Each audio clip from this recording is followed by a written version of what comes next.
4 dating tips that will change your life. I read a lot of books about dating because of this. In 7 years, they read more than 300 books. That's like reading the whole Harry Potter series, but instead of fighting Voldemort, you're fighting that wanting feeling and a lot of bad dates. My Kindle has so many books about dating that I'm afraid it might start dating on its own. It has seen more love than a kissing booth's hall of mirrors. But I figured it out in the end. If I can tell you the truth, I've solved the problem. 60% of my problems were mine. Some themes keep coming up in all the books I've read, and I want to tell you about them. The treasure box of dating advice is more like a well-used roadmap that points out the same places and rest stops. So, buckle up and be my passenger on this trip. You don't have to spend a lot of money on gas or tolls to get to Datingville. This article is your free pass. Come on. 1. Take it slow. It seems like a lot of relationships are just based on motion and the usual next steps. Oh, they spoke to me, so I guess we're going out. Oh, we've left the house. I guess that means we'll start dating. We're going out. We'll probably move in together. So, we got a place together. Oh, we're getting married. We'll get married, have kids, get old, and so on. But this is risky. Relationships that are built on momentum and expected next steps are like a train on a track. They move forward without any thought or direction, just taking the road with the least amount of resistance. This is a sure way to make things worse. If you aren't careful, it can shorten your life by years. Don't get caught up in the fast pace and stop being practical. Take the time to figure out what's going on. Ask serious questions and make sure you've thought about what you want from a relationship. And what you're willing to do to have real, honest talks with the person you're interested in. Just keep in mind that how you answer these questions is also important. Only your enemies ask you questions, not your friends or love. Know what's what. Care more about the truth than what other people think. Even if people on the internet or annoying people on social media say otherwise, remember that the truth is based on facts and proof, while views are based on personal beliefs and biases. When you're dating, you should put the truth ahead of your views. That way, you can make better, more informed choices and avoid being led astray by false information or personal preferences. Relying only on opinions or assumptions, which can be tempting, can lead to mistakes and, in the end of any relationship. Telling the truth is a bold act in a time when everyone lies. Georgia Orwell. Be honest the whole time, and don't lie to get the person you want. Never be afraid of how weak you are and be completely accepting and free when you love yourself. This keeps you from falling into the trap of having to take certain next steps. Most people have the wrong idea about love. Love can mean a lot of different things, right? Some people think that they don't love me means that they don't always do what I want, which is nuts. This isn't love. That, my friends, is power. Beware. Love should never just be about meeting someone's wants and needs. Instead, it should be based on a greater emotional bond and commitment to that person. Most people today have a very short-term view of what love is, which is why there are more single people now than ever before. It gives you pleasure right away. It's a lot to think about. That's the first step in loving someone. When that goes away, people say, the spark is gone and think, oh my God, I did something wrong. True love isn't a flash of lightning. It's more like a tree that grows slowly but has strong roots and can stand up to the winds of change. Individualism and liberty are overvalued in modern society, which makes it hard for people to work through real problems and disagreements in relationships. This leads to more breakups and single people. In short, you are weak.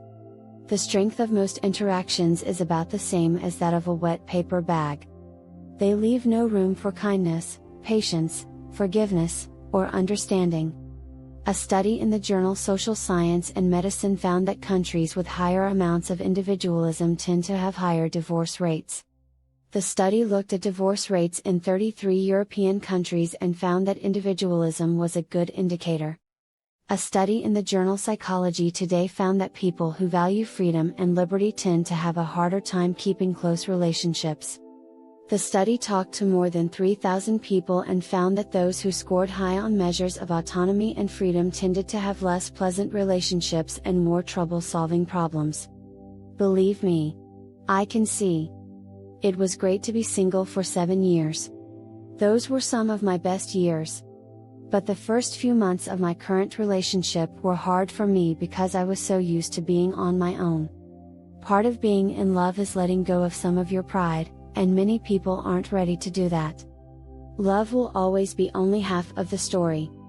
If that happens, so much more is there. Compatibility, love and getting along with someone are two different things. It's possible to fall in love with someone who isn't right for you, which can cause problems and challenges in the future. Emotional intelligence, having good relationships requires a lot of emotional intelligence. To deal with problems, build trust, and make close relationships, it's important to understand and control your feelings. Communication, any relationship needs to be able to talk to each other well. Misunderstandings, fights, and anger happen when people can't talk to each other well.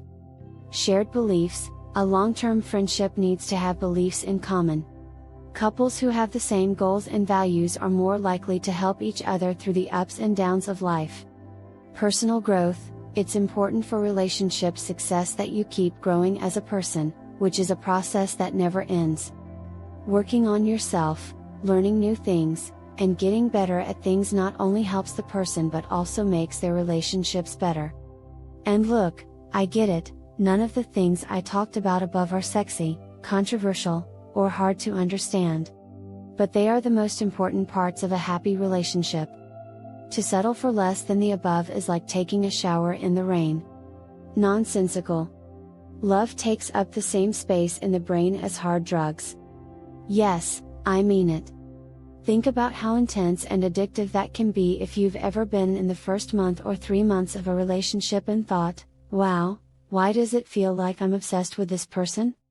It's like a hard drug, so it makes sense that we want it to last forever. And when that's gone, we'll start looking for the next big thing. Because of this, there is a group of people called serial daters always looking for their next dose of dopamine.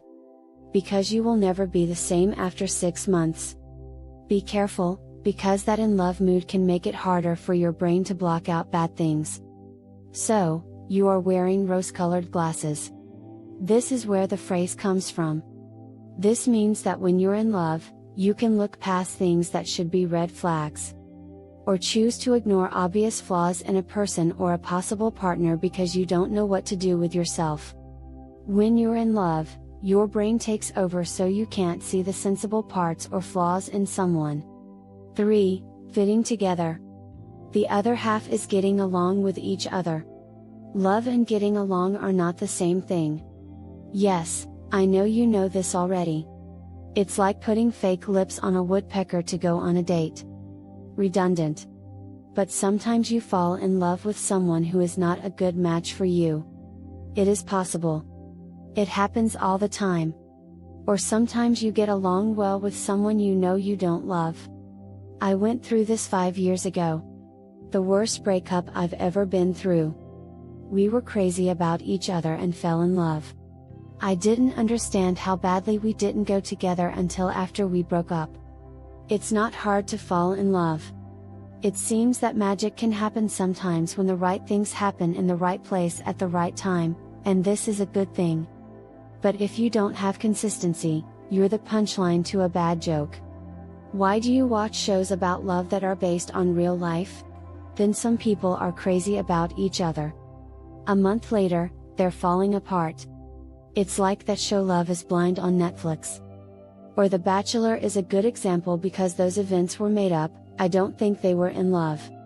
But they never lived together in the real world to see if they were a good match. It doesn't take much skill to fall in love, and that's fine. That is not a bad thing. Love is a normal part of your life. What you want to give to people is love. It's everywhere. You can fall in love with someone who is not a good match for you. And when you're in the middle of it, it's hard to see. When the Pew Research Center talked to happy married couples, they found that love is a choice and an action word that you have to work on every day. If you're healthy, you've made that choice, just like you choose to get up and go to the gym every day. That's what love is, a decision. Some people say that you can choose to be happy.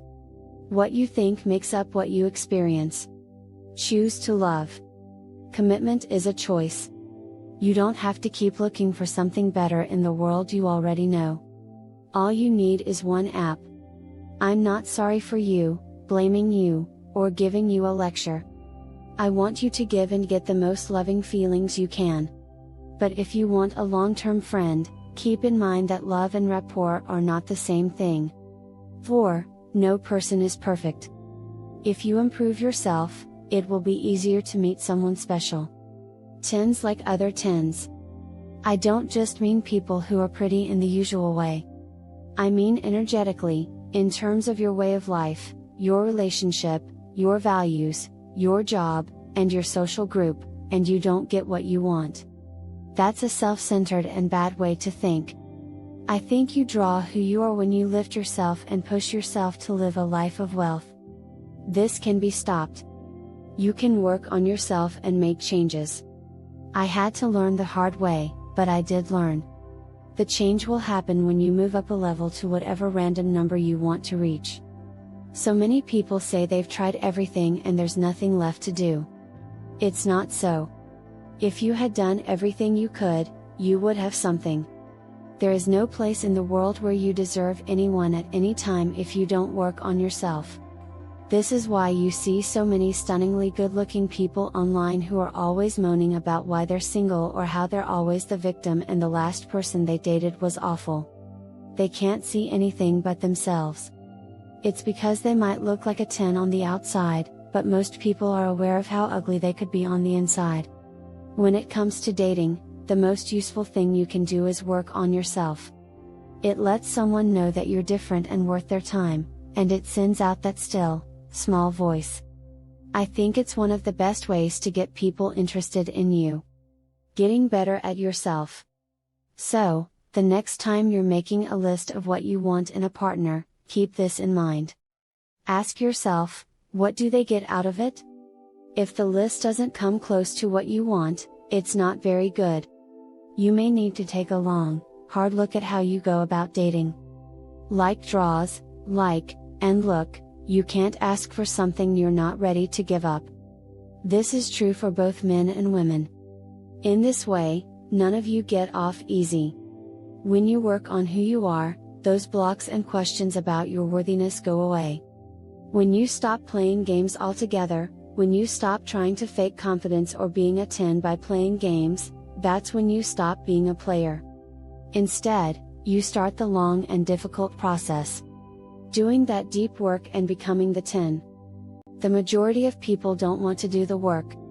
This is something good. If you put in the work, you're already way ahead of the other people. Only 4 books are read by the average American every year. You're already ahead of the pack because you're reading 8. You need to improve yourself. It doesn't help to look for the right person if you aren't also trying to be the right person. Live the real life that was meant for you. So, you don't keep having all those worries about yourself. Many people find that inner core of self-worth, and, surprise, surprise, their dating lives get better as a result. I want this to happen for you, and I'm sure it will. But I need you to think the same thing,